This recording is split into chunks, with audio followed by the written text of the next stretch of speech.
La Catedral de Córdoba es un templo clave en el occidente islámico y el monumento más visitado de la ciudad. Más con de 13 siglos de historia, este edificio ha servido como lugar de culto para visigodos, musulmanes y cristianos, y hoy es un monumento imprescindible para entender la historia de Córdoba. Situado en el centro histórico de la ciudad, a pocos metros del puente romano sobre el río Guadalquivir, la mezquita catedral se ha convertido en uno de los principales lugares de interés turístico de Córdoba. El símbolo por excelencia de Córdoba es la mezquita, reflejo del poder del califato y del legado de Al-Andalus en la península ibérica. Además, es un monumento que refleja perfectamente la fusión del arte omeya con otros elementos cristianos. Muy similar a la Pedrera, que también es otro edificio construido por Gaudí.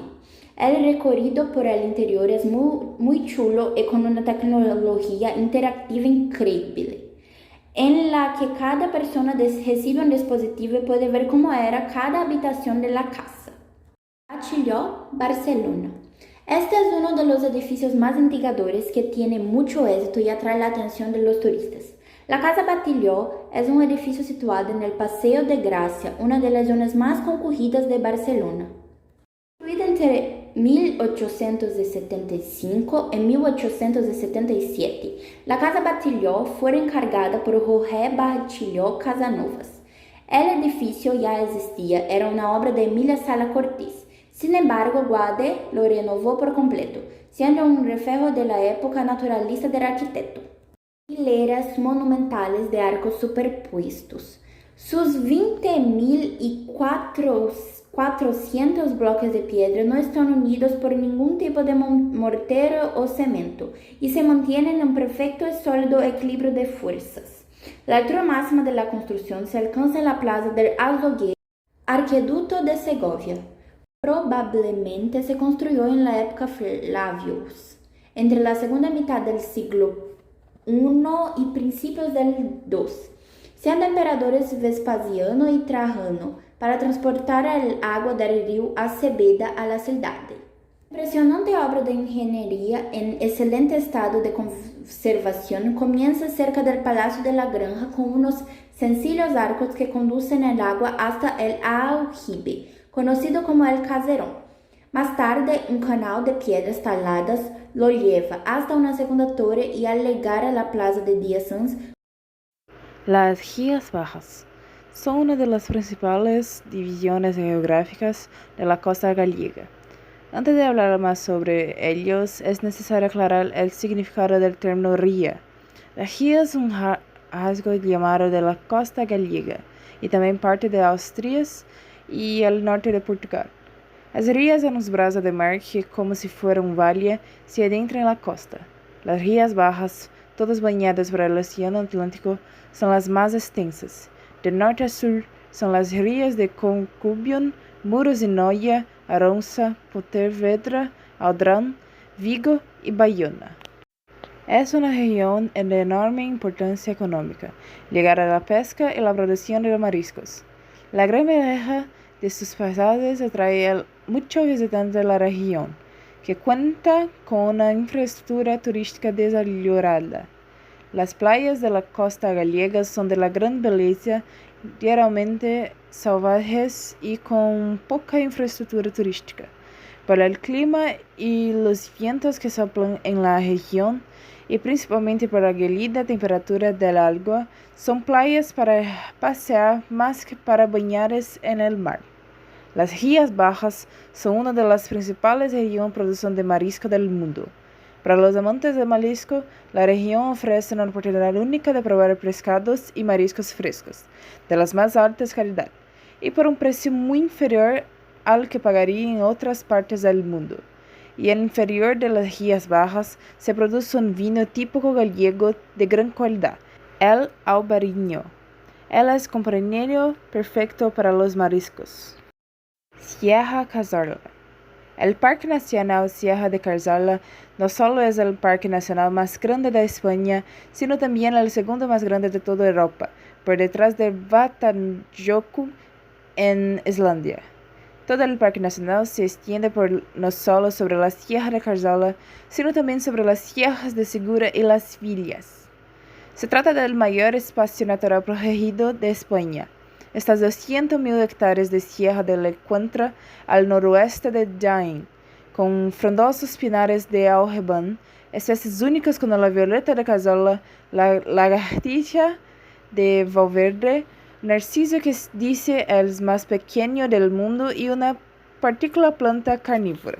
Aquí nacen los ríos Guadalquivir, el lugar conocido como Canadá de las Fuentes, a más de 1.330 metros de altura, y Segura.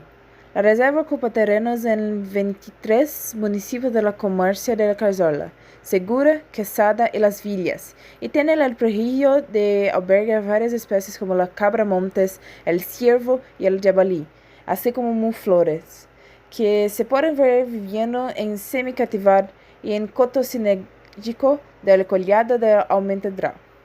No es solo el tamaño que era impresionante. El Parque Nacional también fue declarado Reserva de la Biosfera por la UNESCO en 1983, Zona de Especies de Protección para las Aves Migratorias en 1888, lo que lo convierte en el lugar ideal para la localización de aves. Estos títulos son bien merecidos, pero el Parque Nacional Sierra de Cazorla combina una rica fauna y flora, son impresionantes paisajes y muchas posibilidades para realizar actividades al aire libre como ciclismo de montaña, ciclismo, senderismo y escalada. Cuando llegas al puerto de Las Palomas, estás a una altitud de 1.200 metros y casi el punto más alto. Después hay otra pequeña subida y, a la derecha, hay un mirador sobre los valles fronterizos. Si continúas por la carretera principal, hay un poco de descenso que te lleva al mirador del puerto de Las Palomas. La referencia con el ángulo mencionado anteriormente es bastante evidente. En lugar del cultivo de olivos, los bosques verdes y las formaciones rocosas caracterizan el paisaje. Parque El Capricho. Construido en 1784 por los duques de Osuna en las afueras de Madrid, El Capricho es uno de los parques más bonitos y menos conocidos de la ciudad. Fue frecuentado por los artistas, pensadores y toreros del siglo XVIII, como el escritor Leandro Fernández de Moratín y el pintor Francisco de Goya. De hecho, Goya pintó el asino que ahora se encuentra en el Museo Lázaro Galdino para decorar el Palacio de El Capricho.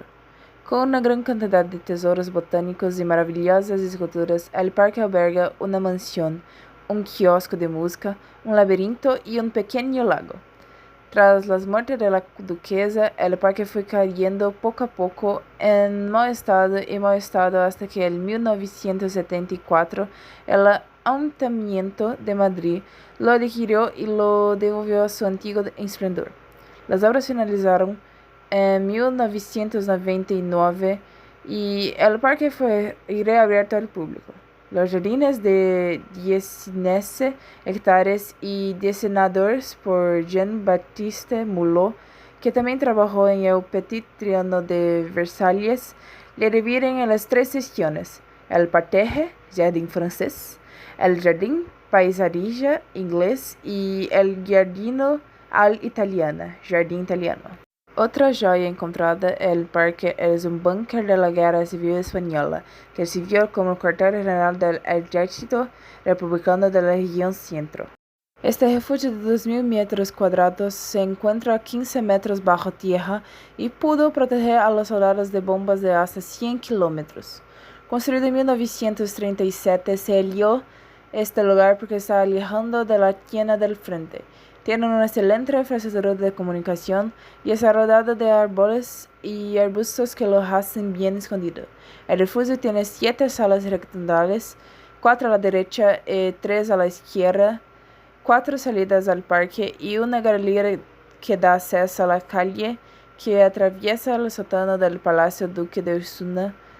La Dirección General de Intervención en el Paisaje Urbano y el Departamento de Patrimonio Cultural de Ayuntamiento de Madrid ofrecen visitas guiadas gratuitas de 30 minutos, 20 personas por grupo, los sábados y los domingos.